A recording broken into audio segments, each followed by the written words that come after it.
Good evening again. Welcome to the 9th session of the biography of a city, Lawrence. This evening we have two lecturers, Professor William Tuttle and Professor Norm Yetman.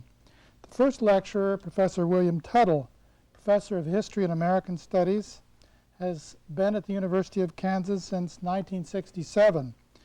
Received a BA degree in history from Denison College and an MA and PhD in history from the University of Wisconsin-Madison. Professor Tuttle is a well-known teacher, a distinguished scholar, quite a number of books. Race Riot, 1970, and then was republished in 1996, award-winning book on the race riot of 1919 in Chicago. Wrote a second book in 1973, W.E.B. Du Bois. And in 1982, with David Katzman, a book entitled Plain Folk. 1993, Daddy's Gone to War, about children in World War II. And he and 6 other authors have now finished the 5th edition in 1998 of a general history of America entitled A Nation and a People. He published many, many articles, one of our most published scholars. Bill also has been a Guggenheim Fellow, Fellow of the National Endowment for the Humanities, and a Residence Fellow at Johns Hopkins University, Harvard University, Stanford University, and the University of California, Berkeley. And also is a Distinguished Fellow of the American Council of Learned Societies. He will be speaking this evening on the topic African Americans and the Struggle for Equality in Kansas, Lawrence, and at the University of Kansas. Thanks a lot for coming, Bill. Well, thank you very much.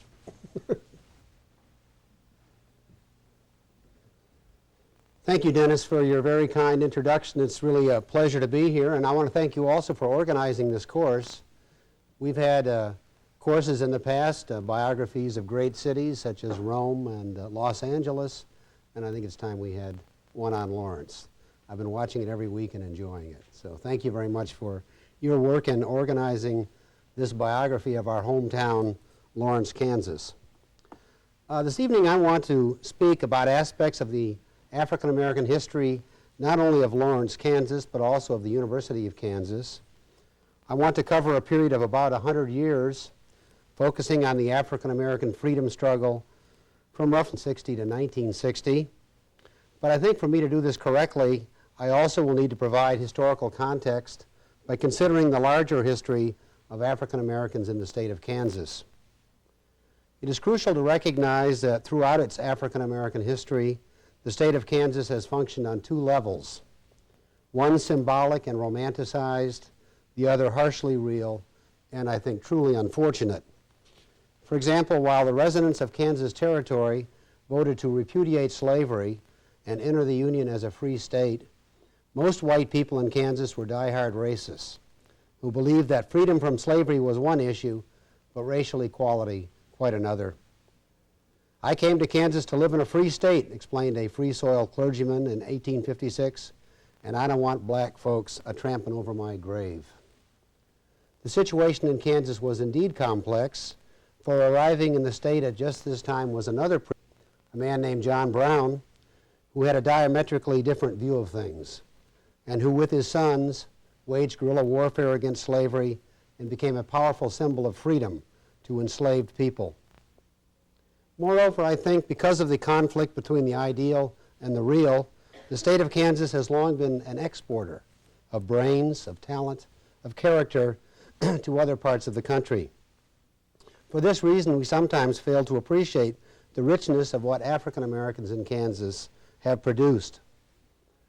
A central reason why many of Kansas's best and brightest left upon graduation from high school or college was that economic opportunities for blacks in white-collar jobs and in the professions were sorely limited in Kansas. George Washington Carver, whose research into the uses of the peanut earned worldwide acclaim, was a graduate of the high school in Minneapolis, Kansas. George Nash left Lawrence, Kansas for vaudeville and achieved international success as a comedian with his partner, Burt Williams. Oscar DePriest, a young man from Salina, moved to Chicago and in 1928 became the first African American elected to Congress in the 20th century. Raised in Lawrence, Langston Hughes, the poet, gained fame first as a member of the Harlem Renaissance in the 1920s, and later his reputation became worldwide. Throughout the 20th century, African Americans from Kansas have made distinguished contributions to American life. In art, for example, the African-inspired drawings of Aaron Douglas from Topeka decorated a very famous book edited by Elaine Locke called The New Negro, which was published in 1925. Douglas later became a professor at Fisk University in Tennessee. More recently in science, Dr. John Slaughter from Topeka helped shape federal policy as the director of the National Science Foundation. He then became president of Occidental College in California. Also from Topeka, Franklin Patterson served as a Marine pilot during the Vietnam War. He became the first African American to command a squadron in the United States Navy or Marines, and he subsequently became the first black Marine general. And in 1994, Delano Lewis, a graduate of the University of Kansas and Washburn Law School, became the president of National Public Radio. And believe me, the list goes on, and it goes on. But there have been other reasons, I think, for the exodus of Kansas's talented tenth of bright young men and women. One of the most famous alumni of the state is Gordon Parks, a native of Fort Scott, who became famous not only for his stunning photographs, but also for his writings, for his musical compositions, for his films. Parks's best-known book is his autobiographical novel, The Learning Tree, published in 1963. Living here in Kansas, muses Parks in this book, The Learning Tree, is like having a good lay with a woman you don't quite trust. Here for the black man, Parks continued, freedom loosed one hand while custom restrained the other. For example, he said, the Kansas laws on the books stood for equal rights, but the real law in Fort Scott, was a two-pistol-toting, tobacco-chewing cop called Kirby, who never bothered to enforce such laws in such books. Kirby was both ignorant and racist. But more important, I think, he believed he had a mandate from the white community not only to deny racial equality, but even at times to be brutal to the black citizens of Fort Scott. And the sad thing is that Kirby probably did have such a mandate. He probably was right. Second-class citizenship has come in various forms in Kansas. In Fort Scott, Parks has written, there was no written law against a black man's eating in a white restaurant or drugstore, but he added, there could be trouble, lots of it, if he tried. Gordon Parks' writings about Kansas reiterate the important point that for African Americans, the state of Kansas operated on two levels, and it probably still does, I think, operate on two levels. As the place where John Brown waged guerrilla warfare against chattel slavery, Kansas represented the promised land of freedom and of equality. And the freed people came to Kansas. But once here, once in the state of Kansas, African Americans encountered the unrelenting force of the color line. The first documented African Americans in Kansas arrived in the 1820s. Some were free, and others purchased their freedom, but most were enslaved and worked for army officers, for fur traders, missionaries. Some worked for Native Americans. With the passage of the Kansas-Nebraska Act in 1854, the territory became Bleeding Kansas, the nation's battleground over slavery. And while violence erupted between pro-slavery and anti-slavery forces, and many people died, increasing numbers of African Americans sought refuge from bondage in Kansas. In the late 1850s and early 1860s, fighters for freedom, both black and white, organized the Underground Railroad in northeastern Kansas. Assisted by conductors, escaped slaves made their way west from bondage in Missouri to freedom in Kansas. Underground Railroad stations along the way included Quindaro, Lawrence, Topeka, Oskaloosa, Holton, Mound City, and Osawatomie. In addition, abolitionists from Lawrence, including anti-slavery zealots such as James Lane, James Montgomery, and of course John Brown, made raids into Missouri and brought back men, women, and children. A major receiving point in Lawrence was the ferry landing, now the site of our riverfront mall on the Caw. One historian has called this the golden age of slave absconding. In Lawrence, Captain John E. Stewart took new arrivals to a log fort on his land, which was located at South Haskell Street near the Wakarusa Bridge. Another important Underground Railroad station in Lawrence was the Stone Barn, built in 1858 by Joel Grover, who had come to Kansas as a member of the New England Immigrant Aid Society. Today, Grover's Barn is used as Lawrence's Fire Station Number 4, near 23rd and Lawrence Avenue. And we know that the Miller family, whose farm was on what is now East 19th Street, hid fugitives in a smokehouse and in their barn. In 1860, Kansas adopted a constitution that prohibited slavery, and increasing numbers of African Americans in neighboring slave states fled to Kansas to live and to work as free people. Many came to Lawrence, which was called the best advertised anti-slavery town in the world. I didn't worry, explained Robert Skeggs, a blacksmith who came to Lawrence. I knew if I could make a living for myself and the slave owner too, I could get along some way with him left off. In 1861, Kansas entered the Union as a free state. It was a turbulent era, both for the state and for the nation. Kansas was born in a struggle for liberty and freedom. The historian Richard B. Sheridan has written, a struggle that raised the curtain on the Civil War and sounded the death knell of slavery. Northeastern towns in Kansas were major destinations of African American migration during the Civil War. Well over half the black population of Kansas lived in just 3 counties, Leavenworth County, Douglas County, and Wyandotte County. Thousands of former slaves reached the state by braving the Missouri River. Some swam, some came on skiffs, and others walked across the ice in the winter. Some newcomers found work as farm laborers, and others became domestic servants. But in Lawrence, the leading occupation for African Americans was soldiering. Indeed, during the war, about 1 out of every 6 African Americans in Kansas served in the Union Army. And they served as combat troops, which I think is exemplified by the fact that in 1862, in Missouri, Kansas black troops were the first to engage the enemy in military action. As James Lane, the fiery white man who commanded the claimed, I would like to see every Confederate traitor who has to die by the hand of his own slave. The Kansas State Census taken in 1865 reflected the social change that had occurred during the war years. It showed that the state's African American free population had jumped from 627 in 1860 to over 12,500 in 1865. In Lawrence, the increase was similarly impressive, from 25 blacks in 1860 to 936 blacks in 1865, making African Americans more than 17% of the local population.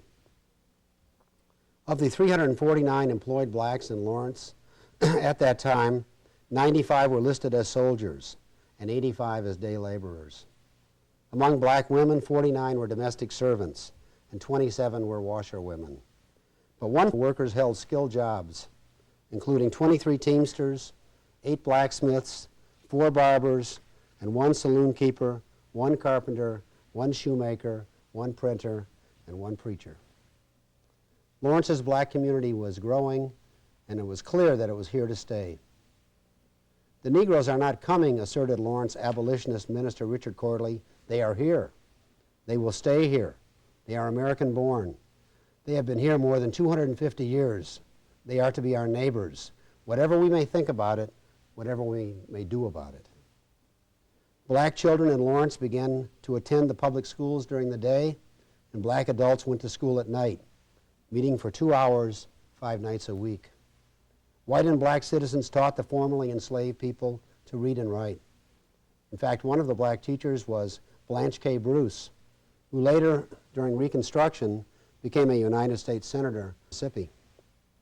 During the war, too, black helping institutions were founded in Lawrence. In 1864, for example, to aid the newcomers to town, black women established the Ladies' Refugee Aid Society.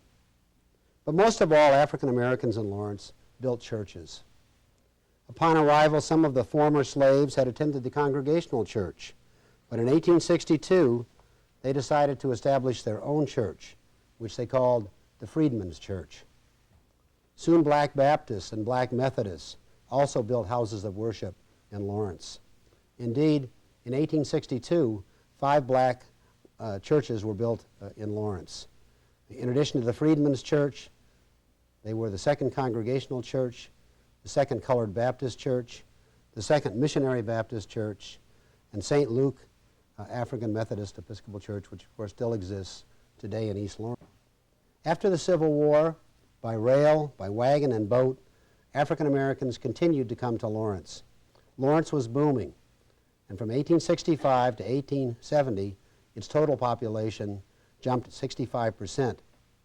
The African American population increase was just as impressive, from 936 to 1,412 in just 5 years. This was the first great wave of migration to Lawrence. Then in 1877, a second great wave of black migration began to Kansas. These newcomers were known as the Exodusters. Various factors coalesced to trigger the exodus to Kansas. Reconstruction had ended, and with it all hope for racial equality in the South. Both political repression and poverty were widespread, and with white supremacy entrenched in the South, blacks even feared that slavery might be abolished. They needed to act, and Kansas stood in the minds of exodusters, people coming here from Mississippi and Louisiana and Tennessee.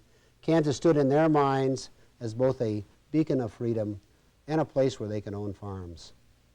A few hundred migrants came in 1877 and established several all-black communities, the best known of which was Nicodemus in western Kansas.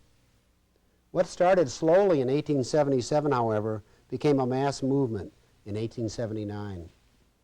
Railroads and speculators advertised Kansas as peaceful and idyllic and filled with free land. And these people wanted land. Some had been promised 40 acres and a mule at the end of the Civil War, promises that never materialized, but they never lost their dream of being landowners. And Kansas seemed to be the place where they could realize that dream. Kansas exodus spread, and over the next 4 years, between 40,000 and 70,000 African Americans migrated to the state. Although some of the newcomers were happy in their new surroundings, the majority found that Kansas honored few of the promises it had held out from afar. Dissatisfied settlers either moved to larger towns where they hoped to find the task of earning a living somewhat easier, or they moved on to other states, or they returned to their former homes. But many black people stayed in Kansas to raise their families. Hewing trees and scrub and clearing the land, they constructed rude houses on the frontier, planted wheat, potatoes, and other crops, and looked to a better future. By 1880, Kansas's African American population exceeded 48,000. Lawrence's black population also burgeoned at this time, and by 1880, it stood at 2,000, which was almost 1/4, almost 25% of Lawrence's total population. With the end of the exodus, Kansas's African American population grew gradually, but I must say rather slowly. It stood at 52,000 in 1900, 58,000 in 1920, and 65,000 in 1940. Lawrence's black population was also somewhat constant until 1905, when it began to decline without migration. In many cases, again, it was the talented tenth of young men and young women who were leaving. In 1900, Lawrence's black population stood at a little over 2,000. But by 1920, it had dropped to 1,400, and by 1940 to about 1,300. The years from the end of Reconstruction to the 1920s comprised the worst of the Jim Crow era. The black historian Rayford Logan called this period the nadir point in the history of American race relations. And the white historian C. Van Woodward labeled this the period of America's capitulation to racism. This was true for the North as well as for the South, and it was true, too, for Lawrence, Kansas. And I'll tell you a little story to validate that contention. In 1882 in Lawrence, Kansas, 3 black men were lynched by a mob of 50 white men. The victims, whose names were Pete Vinegar, George Robertson, and Isaac King, were seized from the county jail, which was located at 6th and Mass, and hanged by the neck from the east side of the old Kaw River Bridge. They were accused of beating a white man to death and throwing his body into the river.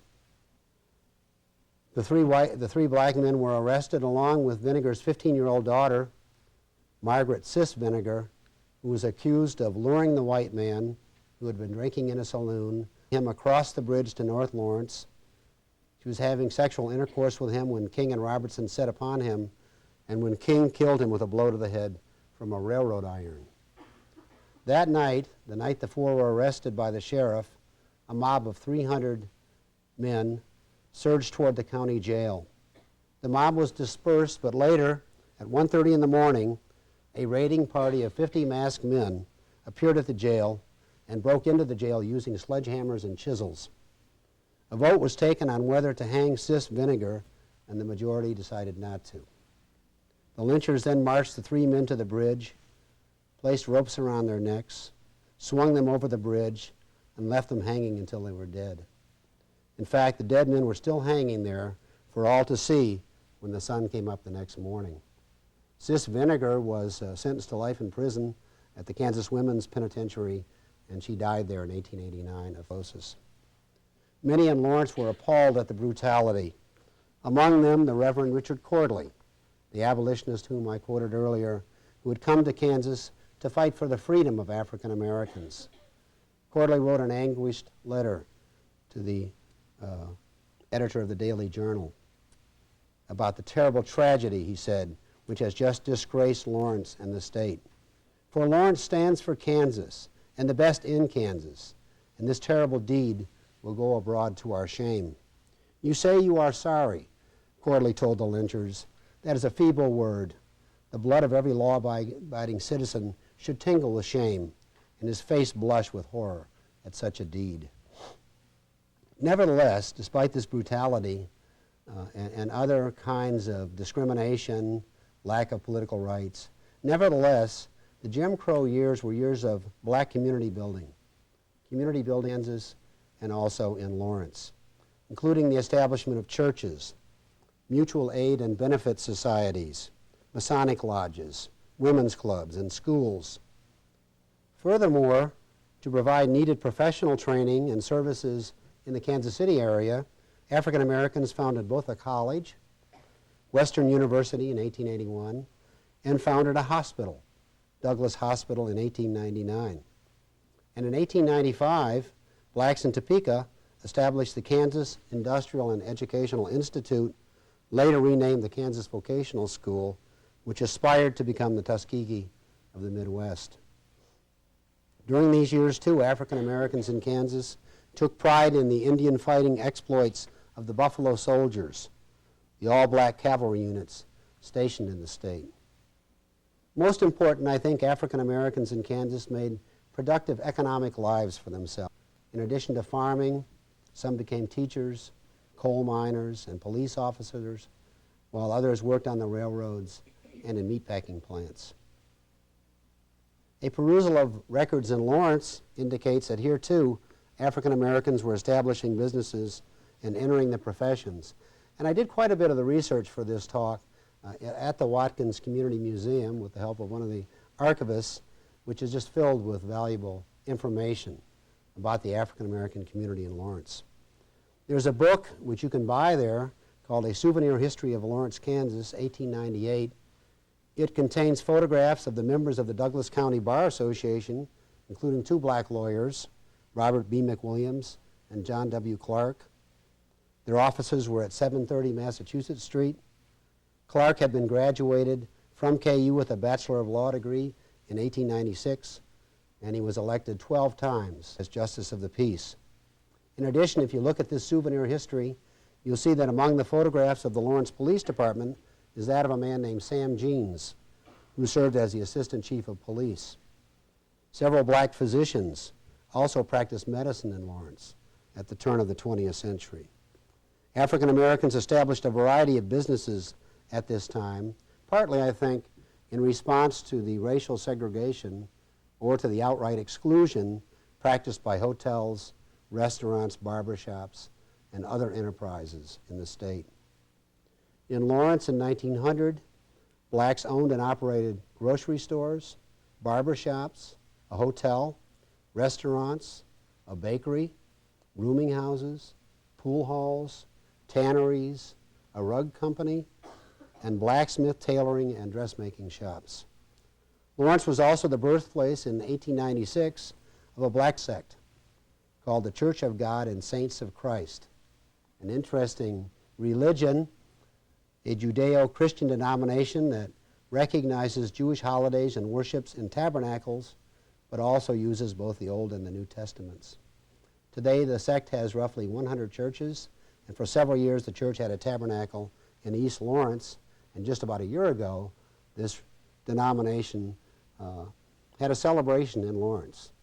Several hundred people came to town to celebrate the establishment of this church in Lawrence in 1896. Another important enterprise for Lawrence's black community was the quest for civil rights. Beginning in the 1860s, African Americans frequently asserted their rights as citizens of Kansas and citizens of the United States. The first annual Kansas State Colored Convention met in 1863 to demand political equality and an end to discrimination. 3 years later, meeting at the Kansas State Colored Convention in Lawrence, African Americans embraced the vote as, quote, a right as sacred and inviolable as the right of property, liberty, or life, adding that the government which takes from any class this right is not a democracy, but a despotism. The delegates also called upon Kansas's citizens to alter the Constitution by striking out the word white whenever it occurs, and to extend to African Americans, quote, the right to constitute a part of the state militia, and the right of trial by a jury of our political equals. And then the convention finally resolved that it is anti-democratic, inhuman, and unjust of the proprietors of stages, railroad cars, barbershops, hotels, and saloons to exclude us on account of color from an equipment of the conveniences of these public institutions. In the closing decades of the 19th century, African Americans in Kansas also established their own newspapers and engaged in electoral politics.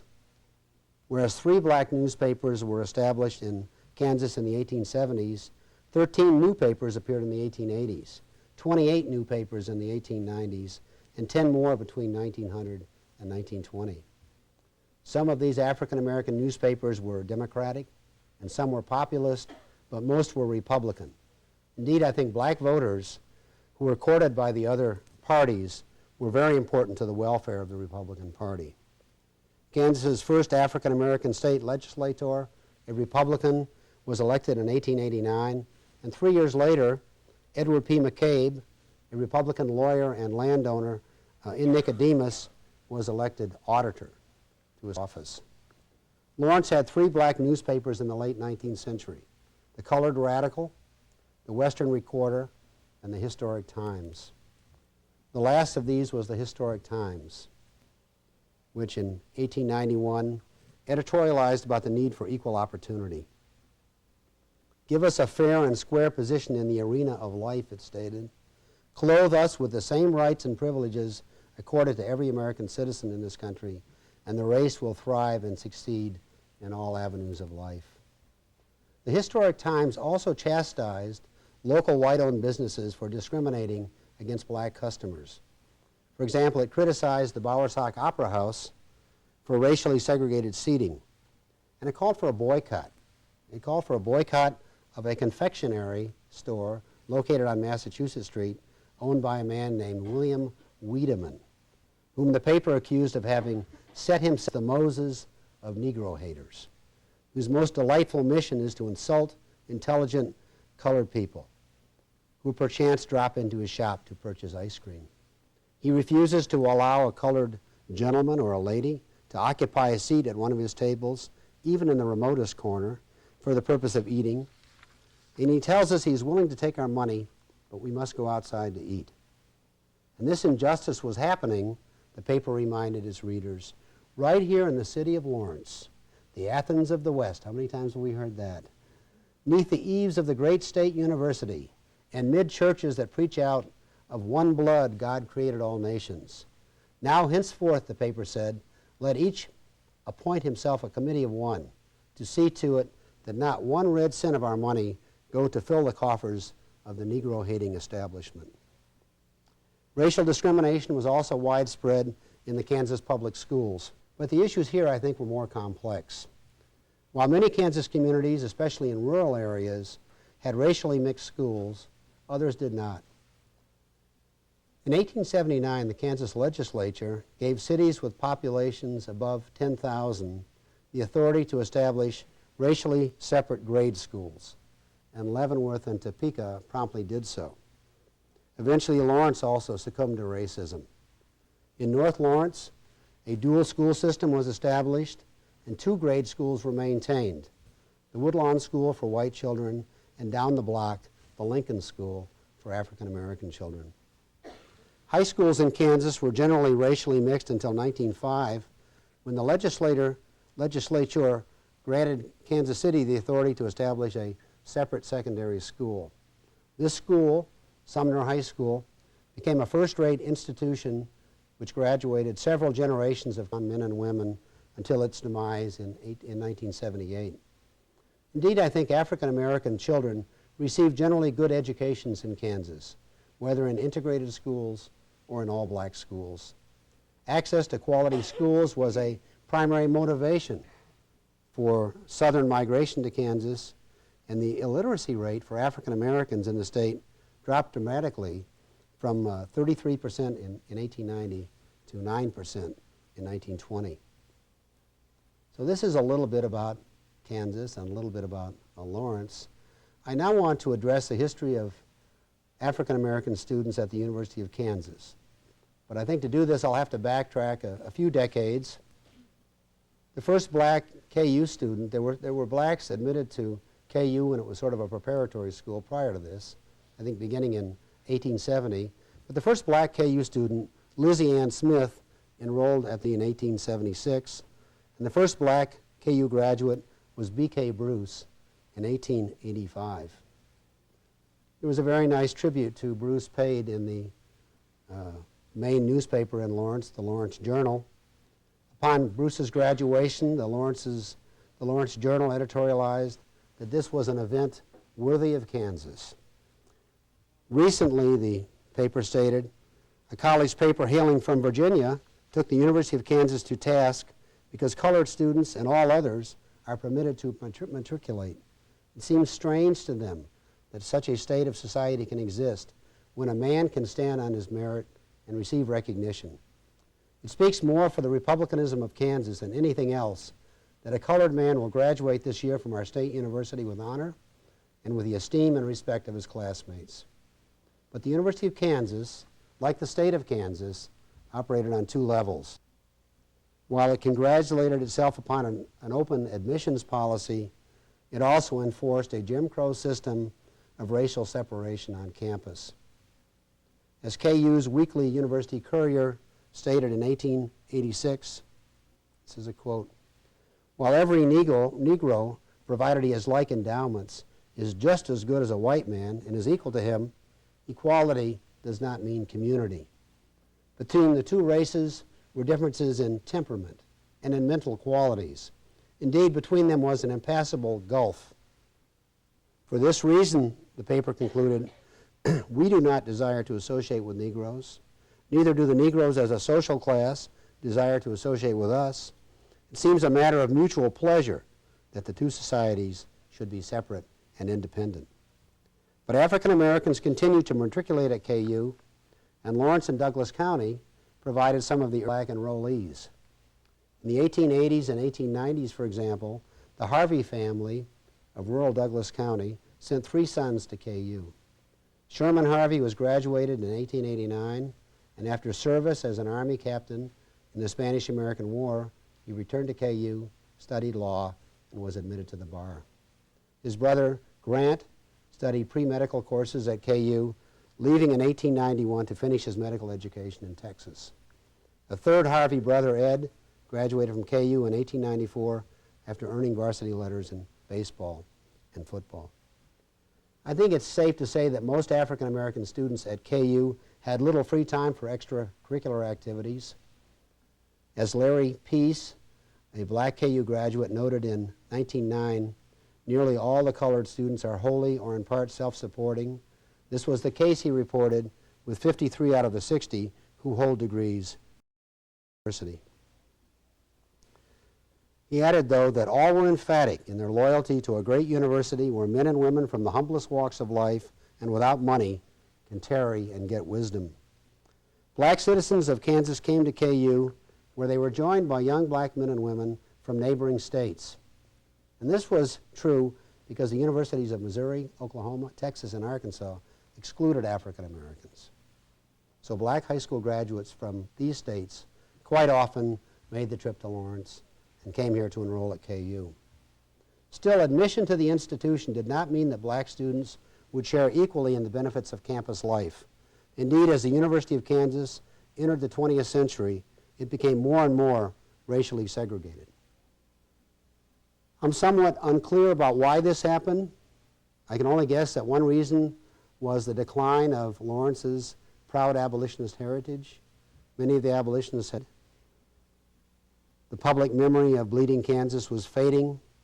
Also, at the turn of the 20th century, there was a resurgence of racism throughout the United States, exemplified by horrifying lynchings and by race riots in New York City, Atlanta, even a race riot in Abe Lincoln's hometown, Springfield, Illinois. During the First World War, there were even bloodier race riots in East St. Louis in 1917 and in Chicago in 1919. Moreover, in the early to mid-1920s, the Ku Klux Klan was on the march in America, including in Kansas and including in Lawrence. In fact, in 1924, the Kansas Klan had a statewide conference at the Bowersock Theater in downtown Lawrence, and Massachusetts Street was lined with the Klansmen's cars. The increase in racism was painfully evident at KU in the 1920s and 1930s, and it had the sanction of the chancellor and his administration. One example, although the university had a swimming requirement for graduation, the requirement was waived for black students in order to keep them out of the pool. And when the university finally did relent and allowed black students to use the pool, it was only on the last day of the month, just one day a month, the last day of the month. Later that day, the pool was drained and then refilled for the enjoyment of white students. Black KU students in the 1920s and 1930s were also barred from intercollegiate athletics, the glee club, the band, the orchestra, not to mention the debating team, ROTC, and the student council. Black students sat in segregated areas, usually in the balcony, at concerts and basketball games. Even the Kansas Union cafeteria was segregated. Black students could not attend university dances. Black women could not live in Corbin Hall. No white fraternity or sorority would pledge an African American. There were other insults and humiliations as well. White women pointedly refused to use toilets used by black women. And a very well-known history professor seated his classes alphabetically, whites first, then blacks in the back row. In 1927, the Crisis magazine of the NAACP, of the National Association for the Advancement of Colored People, published an article about black student life at KU. The author was Lauren Miller, who'd been a KU student and who left the university in disgust. He later became an author, a historian, and he became a judge in California. Some 150 black students attended KU, Miller explained, but it is the official policy of Kansas to ignore their presence as far as possible. And when colored students became too obtrusive, they are put in their place quickly. As for intercollegiate, Miller wrote, Dr. F.C. Allen, head of athletics, said recently that no colored man will ever have a chance as long as he is there. Lauren Miller had special contempt for the chancellor, Ernest H. Lindley, whom he labeled, quite correctly, I think, a paternalistic racist. He is a first-class Christian gentleman, Miller wrote, and he boasts that he comes from abolitionist stock, But Lindley supported Phog Allen's stance of racial exclusion. But more than that, Lindley allowed the social, political, and extracurricular life of the university to become rigidly segregated. Lindley in the 1920s, for example, lobbied the Kansas legislature for what Miller called a new dormitory for women. It is of the most modern type, but colored girls cannot stay there. The chancellor said there were so many Southern students at the institution that to permit colored girls to stay there would be unwise. One gathers, Miller snorted, that citizens of Kansas owe the South. As a result, black students at KU generally boarded with black families in East Lawrence and in North Lawrence. A year after Miller's charges were aired, they were confirmed by a radical journalist, Marcette Haldeman and Julius, writing in a magazine published in Girard, Kansas. She had interviewed Phog Allen, who denied Miller's charges, but who did say, quote, "I do not believe that colored and white boys should play together in any games of physical contact or combat," end quote. Now we all know that, fortunately, and obviously, Allen changed his mind in the 1950s when he recruited Wilt Chamberlain. In 1930, W.E.B. Du Bois, who was a noted historian and author and the editor of The Crisis, wrote Chancellor Lindley to inquire about these criticisms of KU. Lindley very cordially replied, explaining that the number of black students at KU had risen to 107, and he said the black students are given full privileges in classroom and library. But, he wrote Du Bois, the cafeteria and the concert series, both of which were dependent on financial support, were different. Several years ago, he began, a certain number of colored students declined to consider any case of voluntary segregation whatsoever and insisted on being uninvited, sitting uninvited at tables where there were white students. The result, Lindley explained, was the rapid diminution of white patronage at the cafeteria, which began to lose money. KU's racial problems, he said, were largely imaginary. They were the product of troublemakers, he said, a small minority of black students who insist on the rapid and complete obliteration of any race distinction. The city of Lawrence not only supported this policy, but went Lindley one step further. The city wanted to exclude blacks from living and housing anywhere near the university, not only on the campus, anywhere near the university. And the Lawrence City Plan for 1930 declared, "It is not best for either race that the Negroes should encroach upon white districts. There is no reason why areas adjacent to the University of Kansas should be used for Negroes, and such encroachment should be stopped." My purpose this evening is not to knock Lawrence's town fathers, nor Chancellor Lindley, who was a white man of his times, as was his successor, Dean W. Millott. Lindley resigned in 1939, and Millott soon demonstrated, I think, that he was committed to the perpetuation of the university's policies of black exclusion.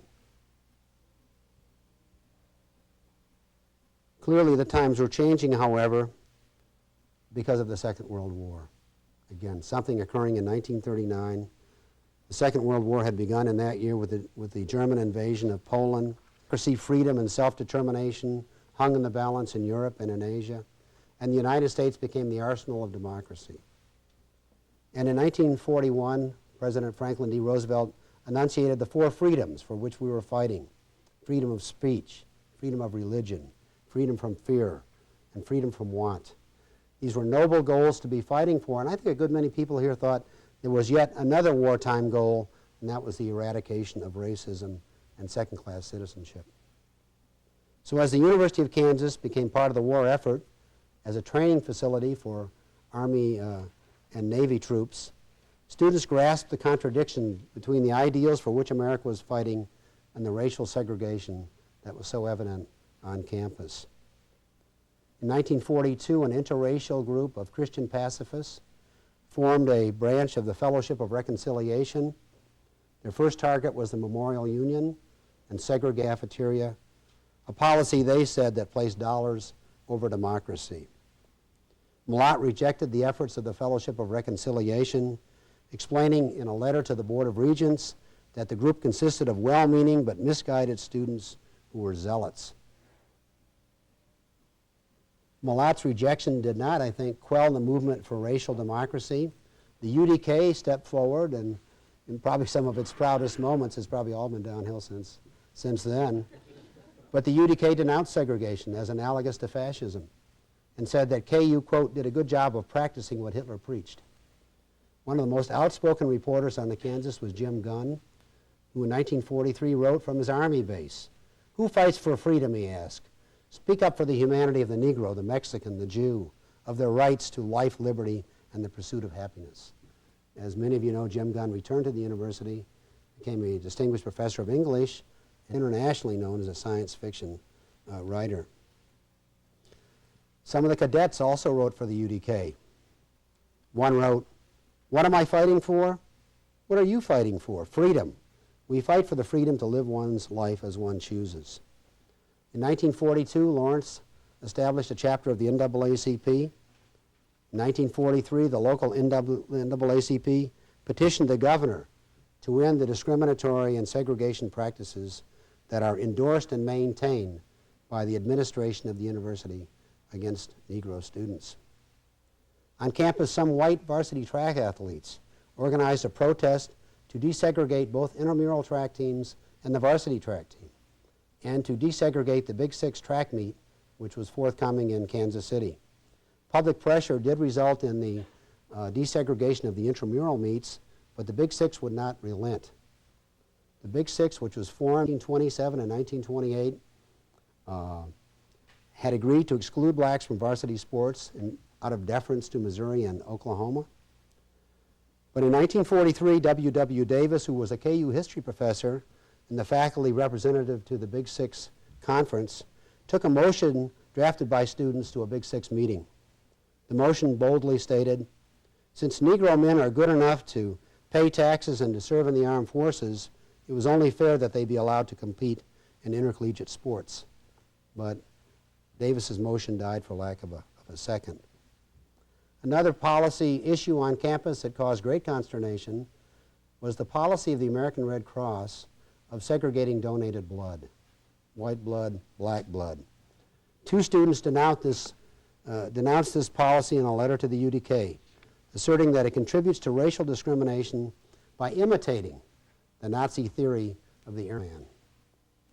In 1943, a brand new all-student council was created, and its constitution stated that no regularly enrolled student shall in any discriminatory manner be denied the privileges of membership. This was the new all-student council. A new women's organization, the Progressive Women's Cooperative League, pledged to work for equality. Black men and white men established cooperative living units in houses near campus. They also desegregated university dances, beginning with the junior prom in 1943. When the war ended in 1945, there was a civil rights movement already in place on campus, and its forces were augmented by returning veterans, some of whom were students, and some junior faculty, and their families. Hundreds of young men were studying at KU on the GI Bill, and some were active in the American Veterans Committee, which was a version of the American Legion. In 1947, students organized a local chapter of the Congress of Racial Equality. Students living in the co-ops were active members of CORE, which proceeded to stage sit-ins at local cafes and attempted to desegregate seating at local movie theaters. In 1948, CORE tested the segregation policies of 4 cafes nearest the KU campus. One of the sit-ins lasted for 3 hours before the local entrepreneur phoned some KU football players who arrived and began verbally harassing the protesters. When that failed to deter the protest, the football players rudely carried the protesters out and dumped them in the street. During the early post-war years, idealistic young faculty and their families also organized and protested, and they provided moral and financial support for their student comrades. Some departments were deeply involved in trying to democratize the campus, especially, I think, the chemistry department, the political science department, and the psychology department. So too were the Lawrence Ministerial Alliance, the KUY, and the NAACP, and another group which was formed after the war, the Lawrence League for the Practice of Democracy, the LLPD, which first of all backed candidates for city commission And then in 1948, the Lawrence League for the Practice of Democracy established an integrated preschool, which it called the Lawrence Mothers Cooperative Nursery, which is still in operation today, located at 7th and Alabama. The LLPD also organized a group called the Lawrence Boys League because the local Boy Scout troop was segregated. The Girl Scout troop was quietly desegregated in the mid-1950s by a group of concerned mothers. In the late 1940s and early 1950s, students at KU formed the Negro Student Association, which in 1952 attempted to desegregate several off-campus cafes. A petition signed by almost 1,300 KU students was presented to the cafe owners, but they refused to lower the color barrier. Indeed, in 1954, a survey by a group called the Jayhawk Brotherhood asked local restaurants, "Do you serve Negroes at tables?" The custom at that point was to serve African Americans and ask them to take the food outside and eat it there. "Do you serve Negroes at tables?" Only 5 of 38 did, and 3 of these were black-owned. Obviously, there was much work to be done. Fortuitously, I think, for the Lawrence Civil Rights Movement, for the freedom struggle, when Dean Malott left KU in 1950, he was succeeded by a civil rights activist of the first order, Franklin D. Murphy. Murphy, I think, accomplished more as a citizen for the betterment of race relations in Lawrence than any other person in the 20th century. In interesting ways, I think, I see Chancellor Murphy as the 20th century embodiment of James Lane or John Brown. The difference was that Murphy operated largely behind the scenes. In 1952, for example, Chancellor Murphy threatened to show first-run films in Hoke Auditorium for a dime unless the local movie houses stopped their practice of requiring African Americans to sit either in restricted areas or the balcony. Murphy also personally recruited Wilt Chamberlain to come to KU, knowing full well that the Big Dipper would not countenance racial exclusion from restaurants or barbershops. During the Second World War and afterwards, both Kansas and Lawrence enjoyed a substantial black in-migration. In fact, in 1940 began the third great wave of African American migration to the state, and World War II was the catalyst. With population growth came renewed civil rights activism, particularly in towns that had branches of the NAACP. Black churches, I think, were also in the forefront of Kansas's civil rights struggle, as were black lawyers, especially in Kansas City, Topeka, and other cities, who filed civil rights suits, one of which reached the Supreme Court and became the historic Brown versus Board of Education decision of 1954. One of the first modern sit-ins occurred not in the South, but in Wichita in 1958, when 8 black high school and college students took their places at the segregated lunch counter of the Dockham's drugstore in downtown Wichita and asked for service. 1958. They were spat upon and verbally abused, but the young people returned every day for the next week, at which the drugstore capitulated and racial barriers began to tumble throughout the city. Despite such progress, racial equality remained elusive in Lawrence during the post-war years. In 1960, Lawrence was still a segregated town, even after 100 years of struggle. Joanne Hurst, who grew up in Lawrence in the 1940s and 1950s, remembered what it was like. She remembered, quote, sitting in the balcony of the 3 theaters we were allowed to attend, balcony only. And I remember that the Granada Theater was off limits completely, and when it was finally open to us, white lines were painted on the back of the seats to identify our section. I would go without seeing a movie for the rest of my life before I would subject myself to the humiliation of sitting in a seat with a white stripe on it. She remembered, too, that when she was pregnant and about to deliver, she was placed in a bed in a hall of Lawrence Memorial Hospital. It wasn't that rooms were unavailable, but she was told that the black rooms on the obstetric floor were all filled, and so it's the hall for you, young lady. Joanne Hurst recalled this with indignity years later when she served as chairperson of the Lawrence Human Relations Commission. Much would change in the 1960s, and next week Rusty Monholland will tell you about changes in civil rights In fact, the changes from civil rights to black power in Lawrence, based upon exciting research he has done. Next week, too, Wayne Props will be speaking in defense of the 1960s. So my 100-year history of the African American freedom struggle from the 1860s to 1960 is over. But I want to leave you with this thought, that while much has changed for African Americans in Kansas and in Lawrence and at KU, much remains the same.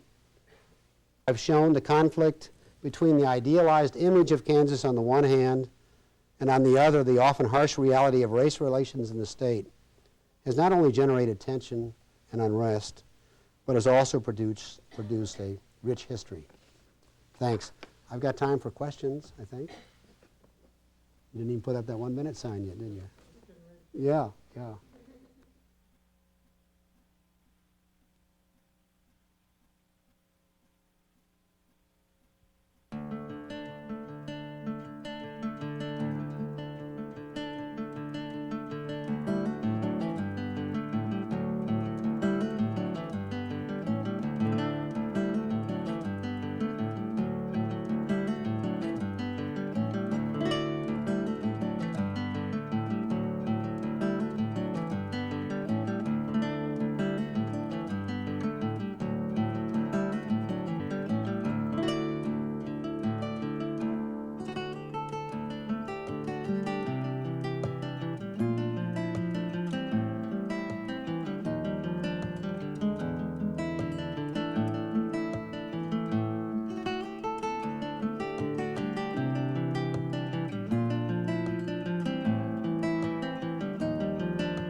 Welcome back to the second half of session 9 of Biography of a City, Lawrence. Our second lecturer is Norman R. Yetman, who is Chancellor's Club Teaching Professor of American Studies and Sociology at the University of Kansas. He has previously served as chair of both the Department of Sociology and the American Studies program. He is co-editor of the journal American Studies. Among his many publications are books entitled Life Under the Peculiar Institution, Selections from the Slave Narrative Collection, 1970. Majority and Minority, The Dynamics of Race and Ethnicity in American Life, 1991. And Sociology, Experiencing Changing Societies, 7th edition with Kenneth Kameyer and George Ritzer, 1992. He has published articles on race and ethnicity in American Quarterly, Civil Rights Digest, Social Problems, and Sociology of Sport Journal, and is currently working on a contemporary immigration to the United States for the American Studies International. He has been a senior research fellow at Johns Hopkins University and a Fulbright scholar in Denmark, and he has lectured on topics dealing with American racial and ethnic relations in Africa, Latin America, and Asia. His presentation this evening is entitled Play and the Rationalization of Sports, James Naismith and Wilt Chamberlain. Thanks for coming, Norm.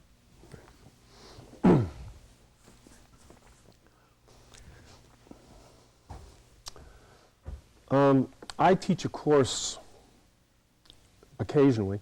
I haven't done it for a while.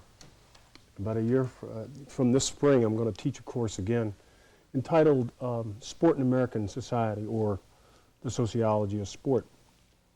And for that reason, I think that Dennis asked me to devote some comments to this topic. And one of those things when you're, he asked me about 6 months ago, and anything was that far down the road, I said, oh.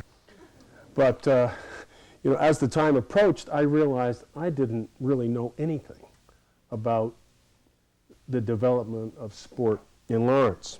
And I just happened to catch a little bit of Danny Wildcat's excellent talk several weeks ago, in which he mentioned, for instance, the role that sport played at Haskell and the tremendous national prominence that Haskell derived from that. There are a multiplicity of different kinds of topics that could be considered. That's one of them. I was thinking, for instance, if you look on the corner of 9th and Rhode Island, is that stone building that's the old Turner Hall. The Turner Society, the Germans who founded that, were basically a society that emphasized not only social activities, but athletic activities. And so that would be an integral part of the history of sports in Lawrence. There are a whole range of topics that could be considered. For instance, changing attitudes of religious organizations toward the role of sport. In the 19th century, most Protestant religious organizations were opposed to sport because they felt that this was detracting from the work of the Lord. And the interesting thing is to see the way in which many of these organizations have come about full circle now to adopting a very supportive attitude towards sport, seeing it as being a very healthy kind of thing. At any rate, there were a large number of activities in the late 19th century, and as I began to just skim the surface of these, I was struck by the fact that there were horse racing was a very, very prominent feature. Bismarck Gardens in North Lawrence had a track that attracted more than 10,000 spectators for horse races in North Lawrence. There was a roller skating rink around the turn of the century that was one of the most popular pastimes in Lawrence. Incidentally, that's where the first KU basketball games were played. But my point here is simply that this is a topic which, now that I've begun to skim the surface, I think would be worthy of a book, and perhaps it's something that I could devote my next sabbatical to. At any rate, what I want to do is, having said all that, is to focus specifically on some dimensions of the development of basketball in the United States, and particularly at KU. And I think it's appropriate for a number of reasons. First of all, not the least of which is that the University of Kansas is celebrating this year, as you, I'm certain, know, the 100th anniversary of the first basketball being played at KU, and also because this, we're in the midst of this media-induced notion of March, and so it's particularly appropriate to focus upon basketball. I think that they do it. This notion, I mean, all these things have been invented by the press, of course, and this was not something that was found even in 1920. Even Phog Allen would have loved. He would have really been enthusiastic about the kind of attention that basketball is getting. James Naismith would not, seems to me. James Naismith's whole attitude, the inventor of the game, was much, much different.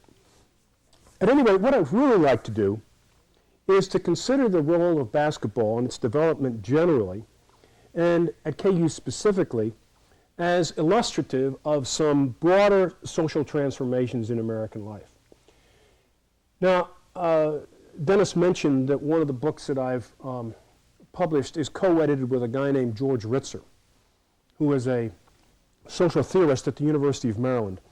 And he's written a book that has been translated into something like 7 different languages called The McDonaldization of Society.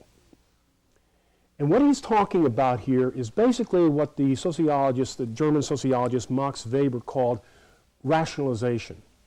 And that is the introduction into a society of organizing the society along quote-unquote rational principles. And let me talk about that for a few moments.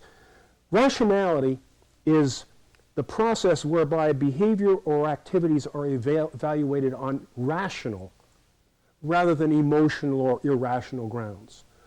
Not on the basis of tradition, but on the most efficient way of achieving an objective. So in a rational society, we establish goals and objectives and achieve them in the most efficient manner. There's an emphasis in a rational system on scientific principles, on unity, on precision, efficiency, an analytical approach to the way in which we live our lives. Systematic approaches.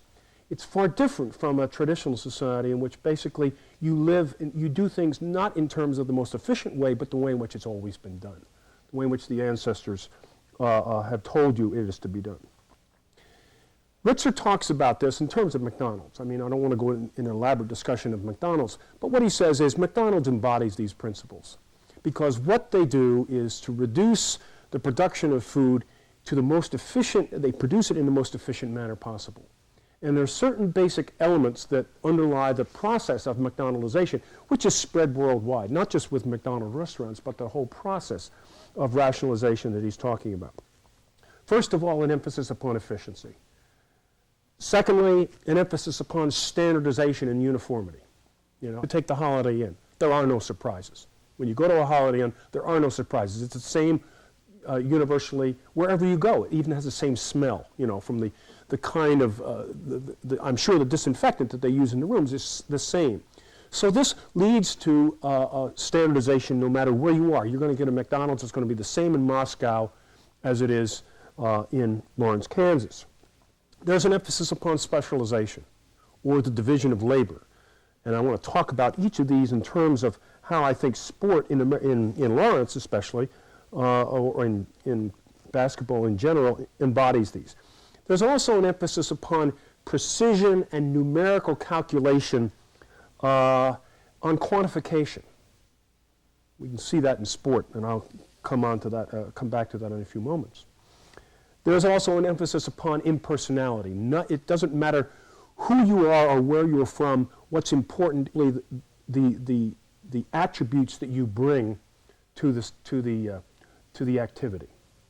So the discussion I'm going to present here is really a distortion of the phenomenon of sport in Lawrence, because to really fully encompass that would be to look at the vast range of activities that people have involved themselves in since this community was formed, many of which are not practiced today, and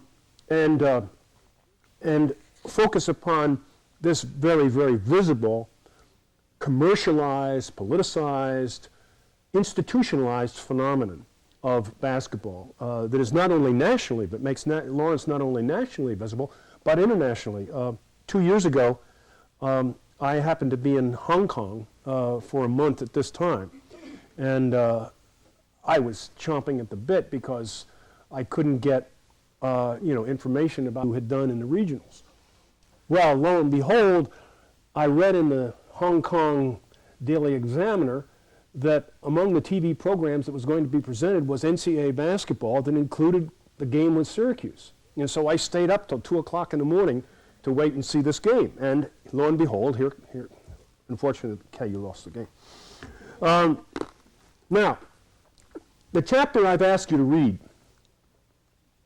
Cliff Griffin's chapter on intercollegiate athletics in his excellent book, the University of Kansas History.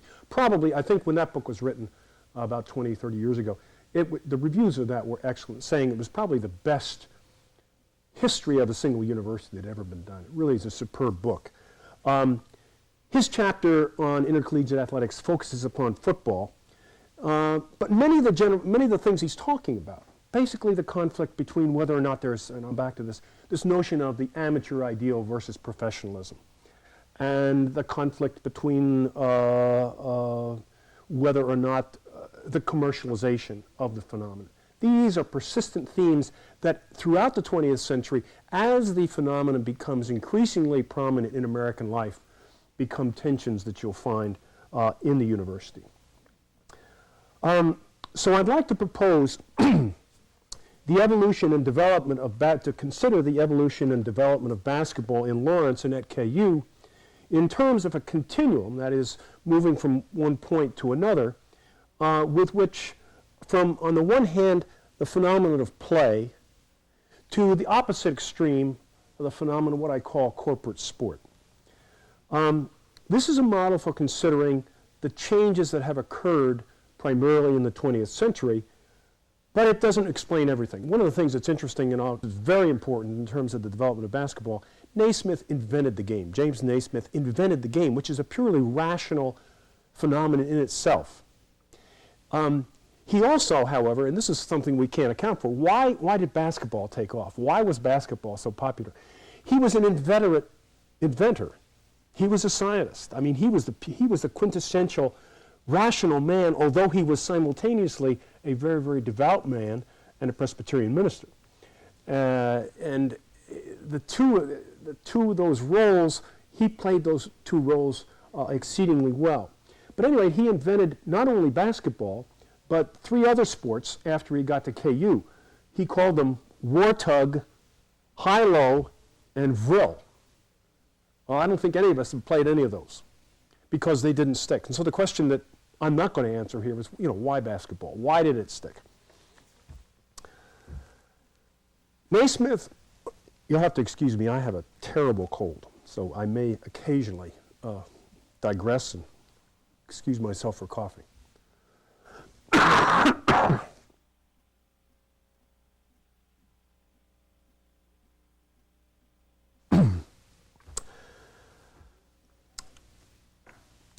Naismith begins his autobiography, Basketball, Its Origins and Development, by describing a kind of idyllic life in Benny's Corners, Ontario, where he grew up.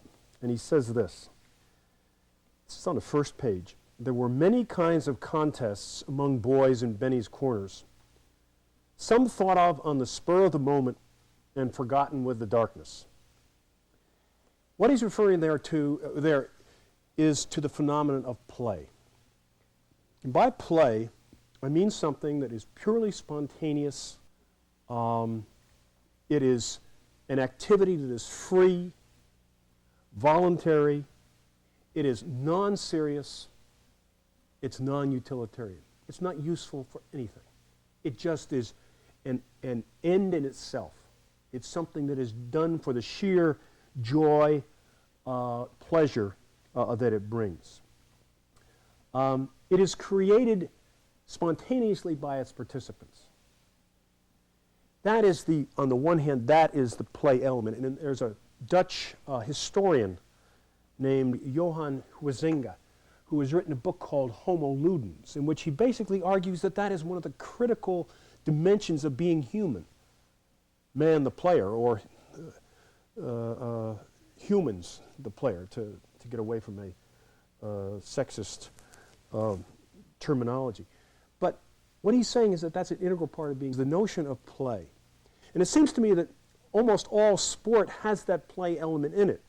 And what I'm suggesting by this hypothetical continuum is that as we move along that continuum from play to the kind of commercialized corporate sport that we see with the NBA, the NFL, NCAA, you can place these things at different places along that continuum, but that play element may still be there. But I can't really imagine that somebody in the Super Bowl or, let's say in the NCAA finals, that while they're out there on the floor, they're really playing for the exuberant, spontaneous fun, pleasure that's intrinsic in the phenomenon. The winner certainly will claim they had a great time. But can you imagine guys laughing at each other and patting each other on the backside as they walk by from different teams embracing each other while they're on the field of battle there? At any rate, what I'm suggesting is that as this process of institutionalization occurs, sport changes, the phenomenon changes. And what I want to talk about is some of the ways in which I see it changing during this process of institutionalization of play along this continuum, ultimately to this bureaucratized, commercialized, politicized standardized kind of phenomenon that I call corporate sport. First of all, so I'm defining sport as as a phenomenon that's organized and structured. It's an institutionalized form of play. I want to suggest a number of dimensions or ways in which we might look at this, and then I'm going to suggest some of the ways in which, in the biographies of James and in the histories of KU basketball and in other sports, football as well, we can see some of these changes. First of all, the orientation of the participants is the first thing I'd like to look at. In play, the only thing that matters is that the activity is for the participants. And their only motivation is the activity itself. It has no other reason for being, that it's simply a joyous, exuberant, fun activity. As we move along that continuum, participants increasingly, it seems to me, become motivated by factors outside of that activity itself. Whether or not that is to get adulation from fans in the stands, whether it's money or scholarships. And as the objective of sport increasingly becomes winning and profits, it loses, I would argue, much of that inherent joy, the pleasure that is found within the very definition of play. And I think this is almost an inevitable kind of thing. As we get older, as we have, play has to be done for other reasons. In other words, adults can't go out and simply play. It's not part of the adult role. So as we get older, we justify play for other reasons. Adults play golf, not simply to go out and play golf, but for business reasons. You know, like many business decisions are made. You play tennis to make friends, to socialize. Even keep the idea of keeping in shape by playing a game is getting away from the notion of play, because you're doing it for another end, another objective. I went my freshman year to Colgate University in Hamilton, New York, which thought of itself as an Ivy League school, although it wasn't part of the Ivy League. And they had a requirement, a graduation requirement at that school at that time, that included a physical education requirement that you had to demonstrate proficiency in 3 sports. Swimming, which I think there's some legitimacy to that, just as a safety factor. But the other 2, can anybody guess what the other 2 were? Again, this was a school that perceived itself as an Ivy League school, and they were catering to future Wall Street executives. No, rowing that's a very masculine sport. What can you do with rowing after you get out of school? What you can stay in shape, but what good does it do you? Any others? Golf. And tennis. Golf and tennis, because they're both sports that have quote-unquote carryover value. Not simply physical carryover value, but they have carryover value in terms of what they can do for you. So in this sense, sport is not the end in itself. It becomes a means to an end. So we compete to earn a letter, to get social recognition, to demonstrate your masculinity. My classic story, and I have to tell this one.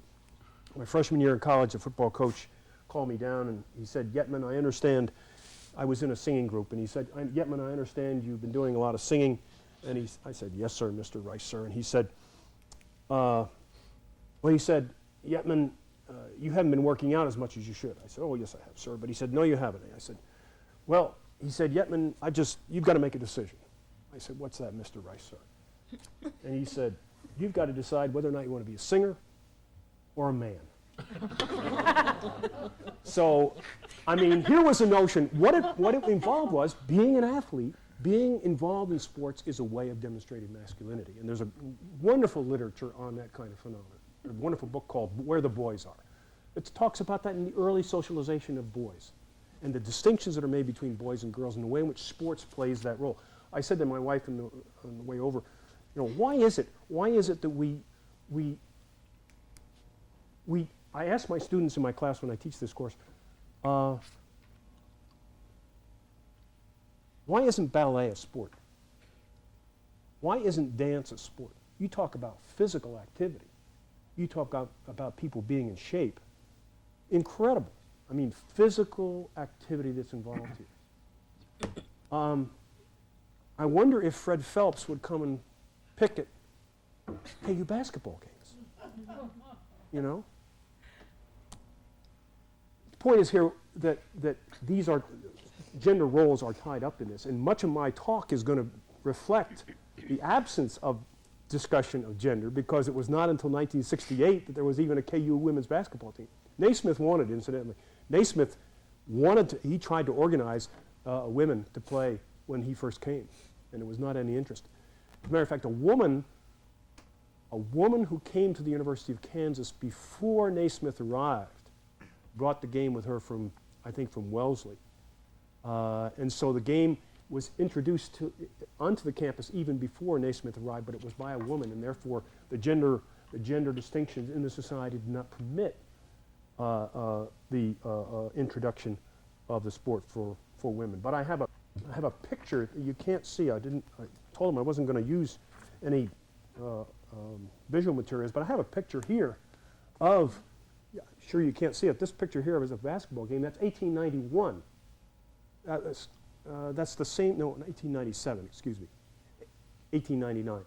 1899, soon after Naismith invented the game. These are women in Springfield, Massachusetts playing basketball. Visual present, please. Oh, I don't know what that is. It's the overhead looking thing to your side. Over there. Just put it down. Other way. Face up, face up. You're kind of Ross Perotting us. Can you get that now? Zoom out, there's a monitor right in front of you. Oh, I don't know what to do. Yeah. There you got there's some of the image, okay? Can you see that?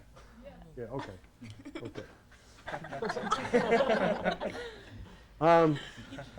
At any rate, what happens in this process, play becomes serious. It becomes of consequence. Outcomes matter. As it becomes a sport. In play, the outcome doesn't make a damn bit of difference. It doesn't change the situation. It doesn't really have any long-term consequences. Now, one of the things that happens, of course, in the process of its institutionalization at the University of Kansas is that there is a perception that it provides publicity and income for the university. One of the earliest rationales for the football program comes from administrators and faculty who felt that winning athletic teams would show the university to be, quote, as Cliff Griffin points out, a live and energetic institution. And Griffin also notes that after a 7-0-1 football season in 1891, the University Review contended that, quote, the influence and result of our football victories can hardly be estimated. It advertised the university in a way more than an outlay of $1,000 could have done in any other way. And I'm certain we're going to see when KU wins men win the national championship, that we're going to see this notion that there's an increase in applications to the University of Kansas. Well, this has become part of the conventional wisdom that has been spouted by every chancellor that I know. I haven't talked to Bob Hemingway about it, but every chancellor since I've been here has had as a part of a deep commitment that is true. Well, all the voluminous amount of studies that have been done demonstrate that there's no relationship between the success of a football team or a men's football team or men's basketball team and virtually any form of any index that you can use in terms of financial support for the university. Bob Frederick actually did his doctoral dissertation on that very topic, and he did find for KU that there was a correlation between something like the number of members of the alumni association in a year that the football team won, something like that. But if we look at it nationally, we don't find any kinds of correlations whatsoever. And yet this becomes part of the culture, part of the conventional wisdom, that you can't really have a successful and a prestigious academic institution without having a major football and basketball program. I mean, the University of Chicago is the anomaly here. It's interesting, a number of years ago when the University of San Francisco had some scandal associated with their basketball program and they eliminated the sport, the contributions to the school shot up. Same thing happened with Tulane. I mean, they had a scandal, they abolished it for a while, and boom, the contributions shot up. So it may have been a short-term effect, because most of these studies don't point in a direction of this. Increasingly also, and this is one of the things that I try to take issue with in my course, increasingly sport becomes justified as a means to an end outside of sport itself by building character. In other words, the most important reason that we should have an athletic program at a university is because sports participation builds character. Griffin quotes Chancellor Snow by saying around the turn of the century that football built, quote, control, concentration of mental faculties in sudden emergencies, and the rapid exercise of intelligent will in doing the right thing at the right time and place. These are the qualities which secure success in practical life, and for their development, properly regulated athletic training should be developed. We see these quotes all the time. They usually come from former athletes who are saying, everything that I have today is because of all that hard work I did on the field. Again, the studies don't bear this out. This is simply a justifying ideology, it seems to me, for the maintenance of the sports system. That sport somehow builds character. Well, if it builds that kind of character, why haven't we extended it to women? And if it builds character in that way, why do we restrict it to these elite athletes that are part of the program here? Why not make it widely available to every member of the student body? Which incidentally was what James Naismith really was interested in doing. His objective was he saw intramural programs as being where the real value of athletics from his perspective lies.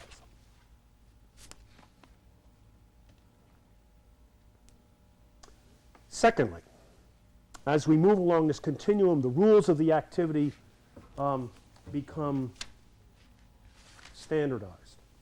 In other words, once in this kind of situation of intrinsic play, once it's repeated, then it becomes, rules become established. And they may change, but there's a process whereby they become set in stone, as it were.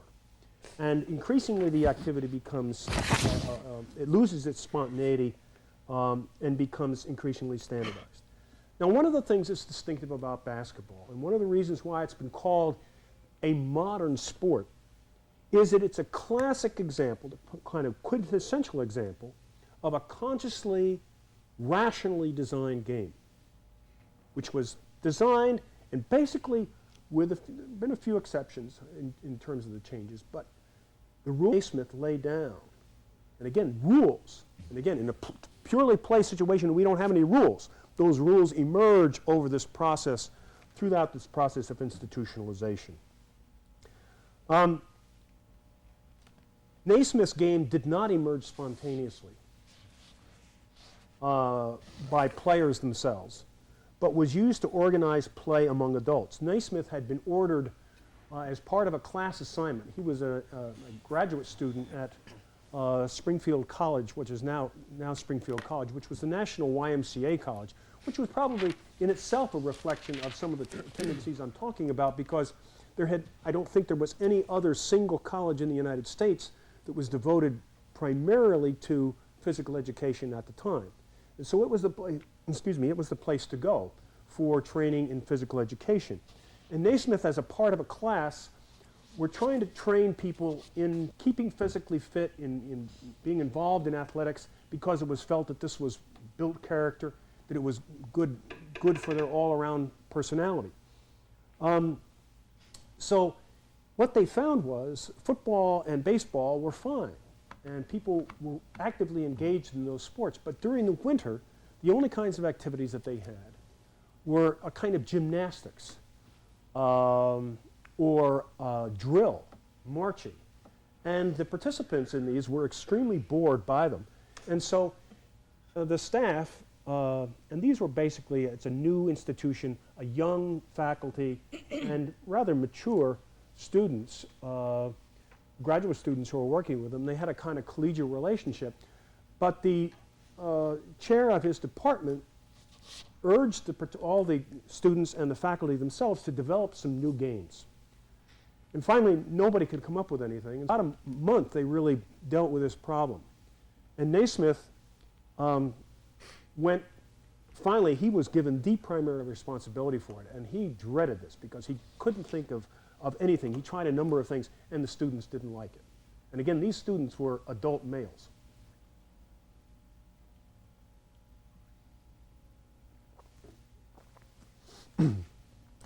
Naismith said he wanted to do something that would appeal to their play instincts. And I want to read you a couple of long quotes. With weary footsteps, I mounted the flight of narrow stairs that led to my office. I slumped down in my chair, my head in my hands and my elbows on the desk. I was thoroughly disheartened and discouraged. I looked back over my attempts to see, if possible, the cause of my failures. It was evident that a new principle was needed, but how to solve this or evolve this principle was beyond my ken. As I sat there at my desk, I began to study games from the philosophical side. Again, this rationality. I had been taking one game at a time and had failed to find what I was looking for. This time I would take games as a whole and study them. My first generalization was that all team games used a ball of some kind. Therefore, any new game must have a ball. The game that we sought would be played by many. Therefore, it must be easy to learn. Another objection was that a small ball could be easily hidden. It would be difficult for a group to play a game in which the ball was in sight only part of the time. I then considered a large ball that could be easily handled and which almost anyone could catch and throw with very little practice. The type of ball being settled, I turned to the next point of various interest. And he goes on and talks about the basic issue is in American rugby and in football, the answer, tackling was very, very prominent. Why was tackling necessary? Again, the answer was easy. It was because the men were allowed to run with the ball and it was necessary to stop them. With these facts in mind, I sat erect at my desk and said aloud, if we can't run with the ball, we don't have to tackle.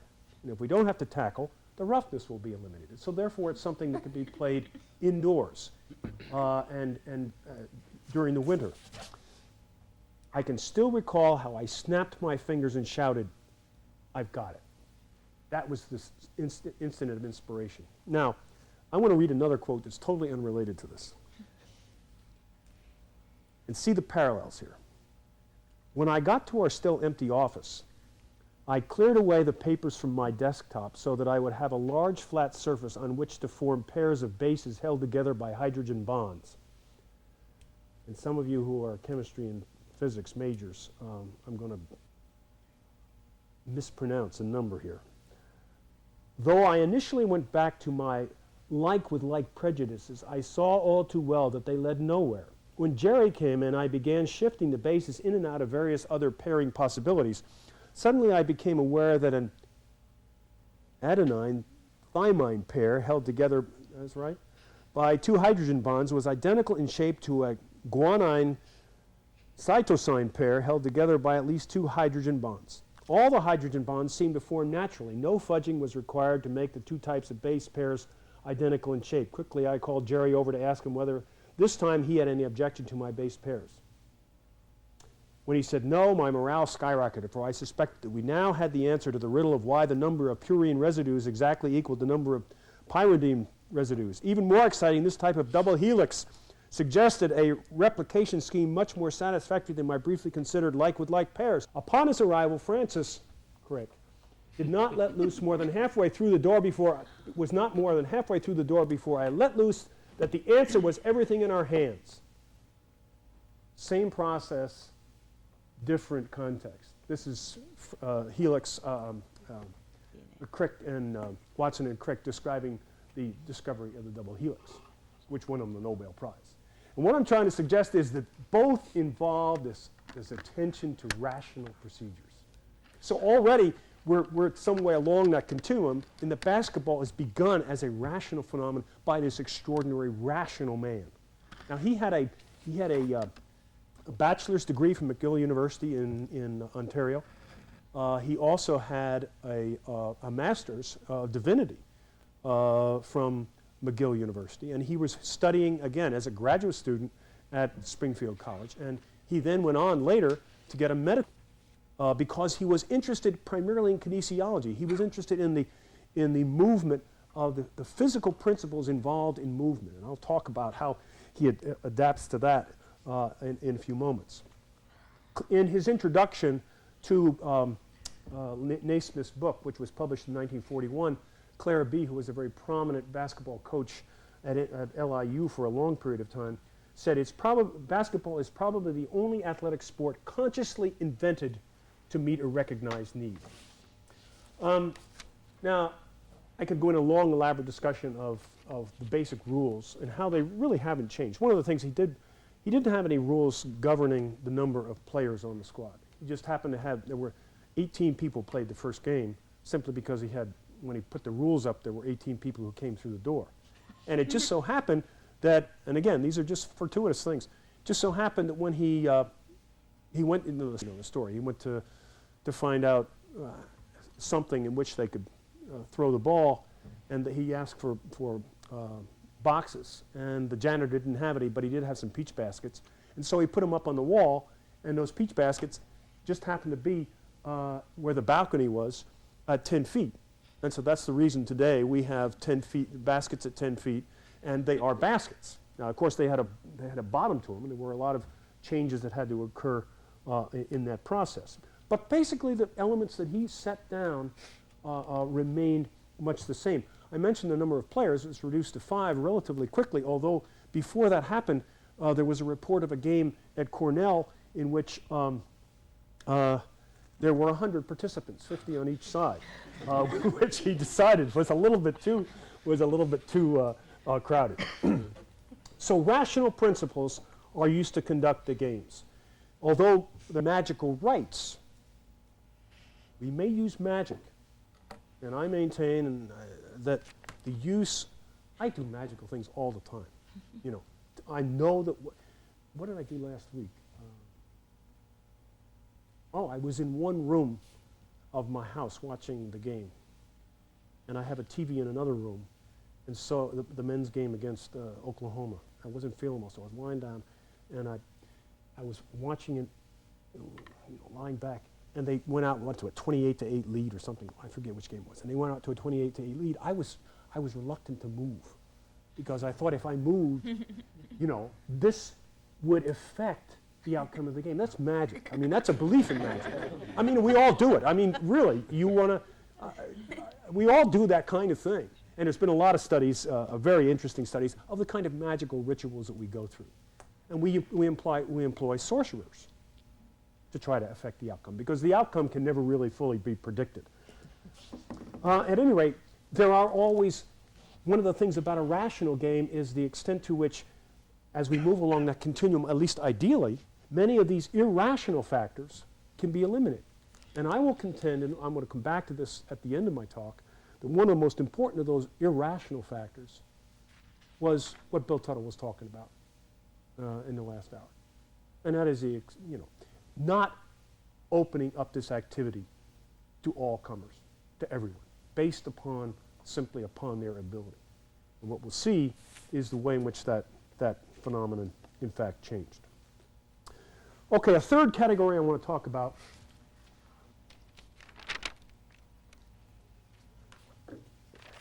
is, as we move along this continuum, the control of the activity, the control of the shifts from the participants to others, from the players to coaches, officials, owners, management, journalists, fans, the front office. In other words, those people extrinsic to the actual participation become important. Now, it seems to me it's really interesting to look at the history of intercollegiate athletics. Almost always intercollegiate athletics in the United States were student-initiated. Undertaken and conducted by the participants. In other words, a group of guys, and it was mainly guys in its initial years, got together and said, let's play this game. And then let's go out and challenge some other team. Without any athletic department, without any faculty, without any administration governing them. But eventually what happens is that all this comes under an organization that is designed to organize and institutionalize it. There were extensive intramural games at KU in the late 19th century. But apparently, as Cliff Griffin points out, early intercollegiate sports, baseball, tennis, and track were student organized. And this is what Griffin says: until 1890, there was no group to coordinate or manage intercollegiate sports and teams. Each year, each team was in effect an ad hoc organization of just people who came to get together. The initial basketball games at KU involved both faculty and students. Be interesting to have that kind of phenomenon today. I know there are some faculty who still play down there with students, but it's a rather unusual kind of phenomenon. As a matter of fact, this is somewhat unclear, but it appears that the actual first game of basketball played at KU was played by faculty members. Snow Hall versus Fraser Hall. And I think that's rather, including Naismith. I mean, Naismith was on one of the teams. Then this was in the just before Christmas of 1898, and then the next spring, after spring break, after the Christmas break, the students' first game was organized. At any rate, the point is that the control of activities in many instances, not all, but many instances, is undertaken by students. What happens is very often when sports are eliminated at institutions, they reappear. For instance, for many years, the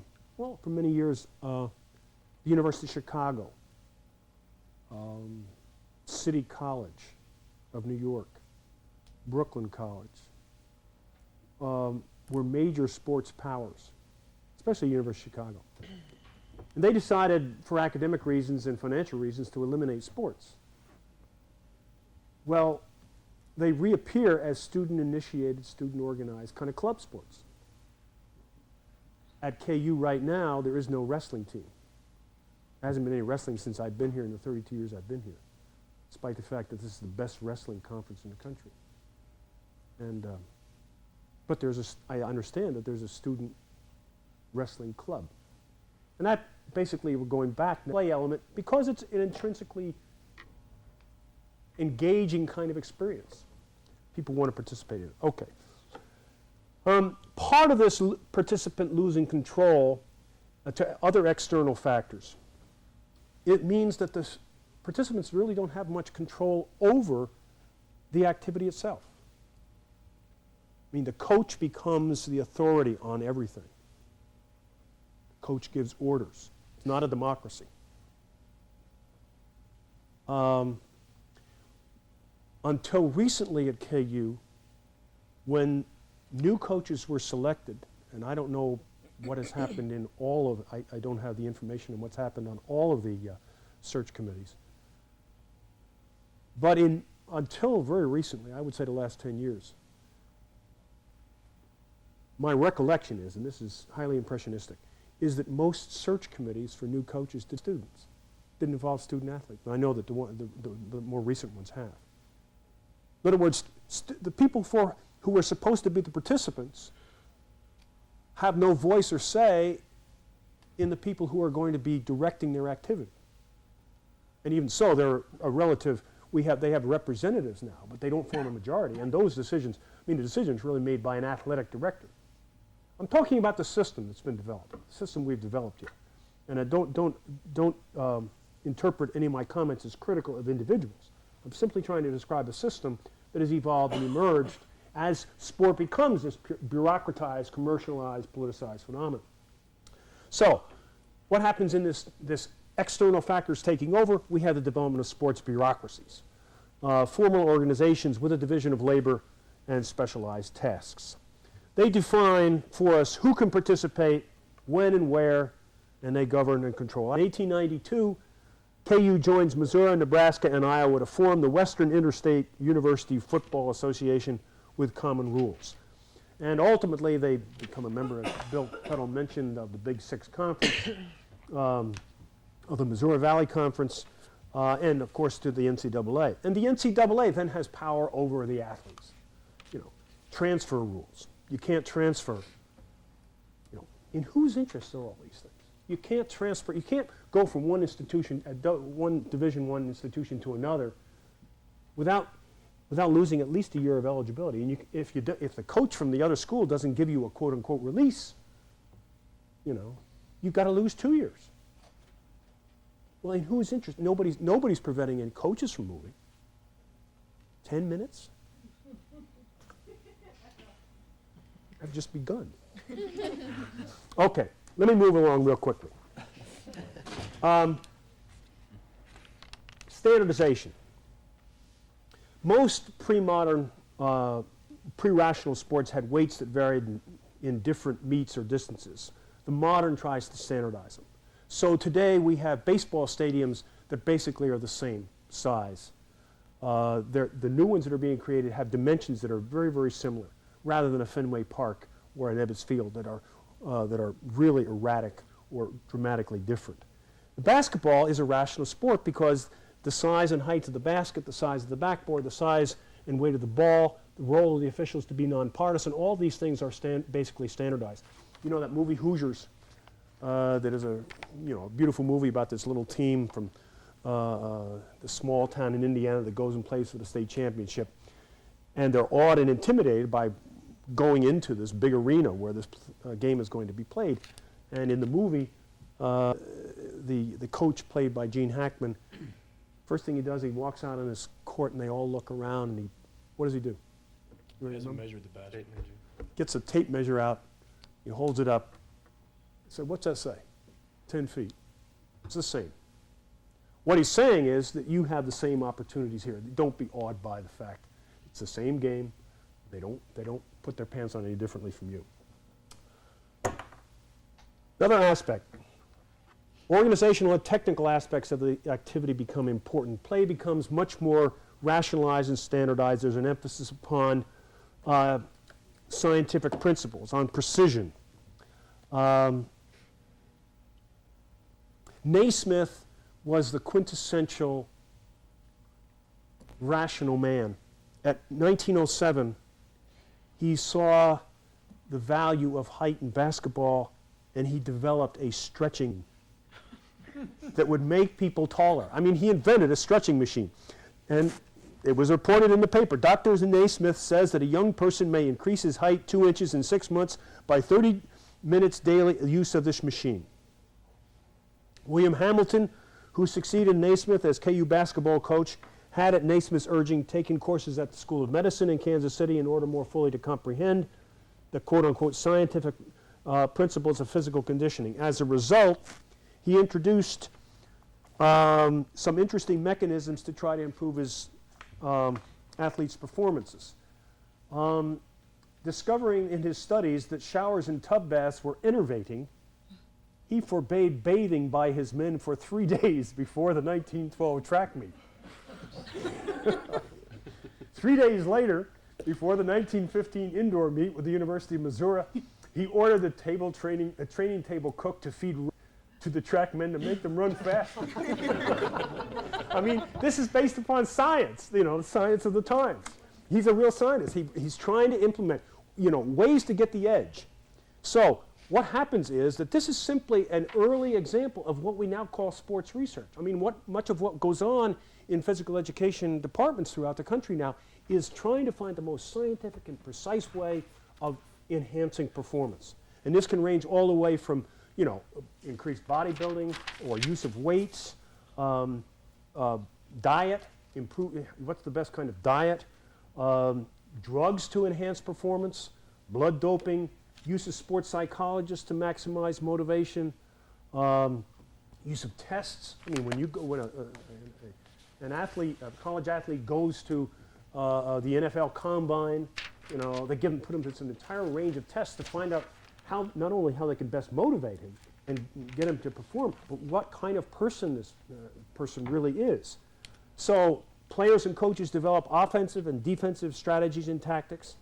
And there is also the development of scientific technology, movies, to dissect your opponents and your own performance, to rationally analyze the defects and weaknesses and plan strategy. And this emphasis upon planning.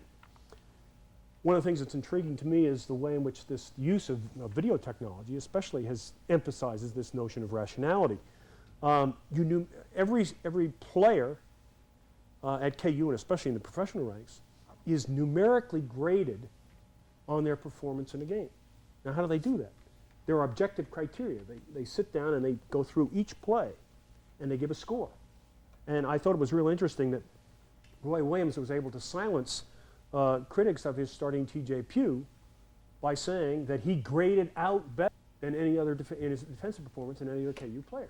In other words, he's able to say on these kind of it's not simply my intuition, he's saying, it's on these bases, these rational grounds that we're able to say that he's a much better player. Okay, specialization, a division of labor. Here I think it's self-evident. Coaches' roles develop. Not simply a coach who is a teaching specialist, but a coach that has specialized duties. The first football coach at KU, E.M. Hopkins, was unpaid and also a professor of English. Just think about that. At the University of Oklahoma at the same time was a guy named V.O. Parrington, who was also a professor of English, and I think the first football coach at OU. He became noted in American studies as the author of one of the most important works ever written about the America, called Main Currents of American Thought. But he initially had these dual duties. In other words, he was not specialized as an English professor or even as a coach, but rather he had these dual duties. In commenting on E.M. Hopkins, the first football coach who was unpaid and also a professor of English, Cliff Griffin, in the material I've asked you to read, comments in his typical wry, sardonic humor, "Here was the strictly amateur football. Team members received no money for playing. The coach was a faculty member in an academic department who received no extra pay, had a perfect moral character, and won games. Unfortunately, Hopkins was the last as well as the first of his breed at the university." I thought it was an interesting kind of comment. When Naismith came as the director of physical education, as the coach, as the instructor of athletic director, coach, director of physical education, and director of chapel. He combined all those roles. What we have today is an athletic department with a budget of $16 million, 140 employees, and, for instance, in football, at least 10 coaches, including the assistant coaches, as well as a staff of 15 to 20 managers, athletic, academic support team, trainers, etc. So the division of labor has become much, much more extensive. There's a kind of anecdote that may be apocryphal, but when in 19, I think it was 19, exact clue here. In 1902, Phog Allen, no, excuse me, 1906, Phog Allen had a conversation with Naismith. And Phog Allen was a student at the time. And Naismith said to Allen, he said, "I've got a good joke on you, you bloody beggar." He sent me back temporarily. This is Allen. "I wondered what I'd been doing." Then he laughed aloud, continuing, "They want you to coach down at Baker's." was surprised. I said, "What's so funny about that?" He replied, "Well, you can't coach basketball, you play it." I countered with these words, "Well, you certainly can teach free throwing, and you can teach the boys to pass at angles and run in curves." To this, he looked at me wonderingly but didn't reply. Naismith didn't think that his job was to coach. Allen saw his job as coaching. He became the first full-time paid coach of basketball in the country. And he became known as the greatest basketball coach of the century until his successors, Adolph Rupp and Dean Smith, both of whom were Kansas graduates, followed him. The point here is that those roles began to develop and become increasingly specialized. Let me close with this one comment. Coaching methods also changed. At the beginning of the 1912-13 season, the Kansan reported, "Heretofore, Mentor Hamilton has managed to coach his Missouri Valley Championship aspirants by the gentler system of instruction. By now, all has changed. Instead of the former quiet manner of the Jayhawk manager in practice, the would-be championship quintet is given a series of rapier leeches, and if a player makes the slightest mistake, it means a calling down." The emphasis upon winning, the emphasis upon success, the means to an end has moved us along this continuum further toward corporate sport. Thanks.